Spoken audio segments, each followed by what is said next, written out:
1959 Series II Land Rover 109. Series 2 only made for, I believe, 2 years, and then it went to the 2A with different modifications and different adjustments to the luxuries and appointments. This one, I believe I'm the second owner. Now, there were a couple dealers in between, but excluding the dealers, I believe I was the original owner, who was a Northern California gentleman, brought it into North America, so it's a North American standard, used it to the tune of 57,000 miles, and then it's sat in the field. So when I got it, the seats were all rat infested and beehives and mice ridden. So the interior was on really rough shape, but the beauty is Northern California is dry, so the rust was non-existent. It was really clean. In addition, it's an aluminum body, as everybody knows with Land Rovers, so the only things you're real concerned about is the frame and the bulkhead, and these bulkheads were real strong. This is the original, somewhat original PTO winch. In all honesty, I've never used it, so I'm not exactly sure how it operates. The engine is a 2 1/4 petrol, which I believe Land Rover, for excluding the earlier years, really was sticking with 2 1/4 petrol engines as well as diesel. And it wasn't until the Defender days that they upgraded to bigger engines.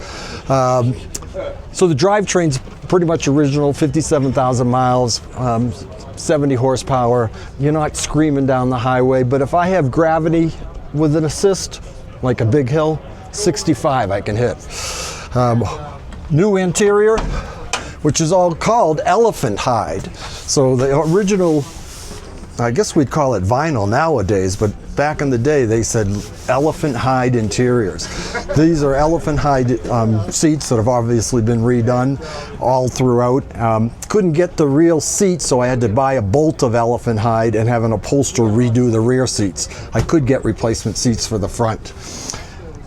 Unmolested, with the exception of what we've done to modify the trip for our big expedition next week, and that's a radio, some USB ports, but other than that, it's pretty standard.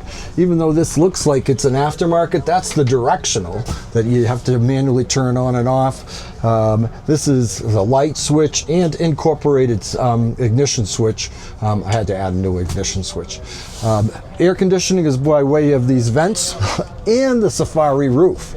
So the Safari roof is a unique design where they open these vents. They don't open to the sky because there's a skin on top of this ceiling that allows air to funnel between the two layers and come in through these vents. And believe it or not, it cools it down pretty well. And this is that skin. So no rain's coming through, but air is shooting through there and down through the vents. Station wagon seats, let's see, 3, 6, 7, 8, 9, 10. Thereabouts. Friendly people. So it has a lot of storage. Seats fold up. 5-door. Mud flaps. Pretty much that's what you got. We added the inspired Overland tent for this trip, and it's been beautiful, as has the Midland radio that we put in for our expedition. So these two modern conveniences have really equipped us for going off-road and being able to communicate to each other and hopefully get a good night's sleep out on the trail. Could you briefly tell us where you're going after Overland Expo? It's going to be about a 1,300 mile trip. We're going to be taking predominantly BDR trails or roads, which are off-road roads, bringing us first east, then south in Arizona to along the U.S.-Mexican border, cross along the southern border, then north through New Mexico up to north of Albuquerque, all on BDR roads, routes. So I don't think we're going to have much pavement, but we'll have to adjust according to how the vehicles are responding.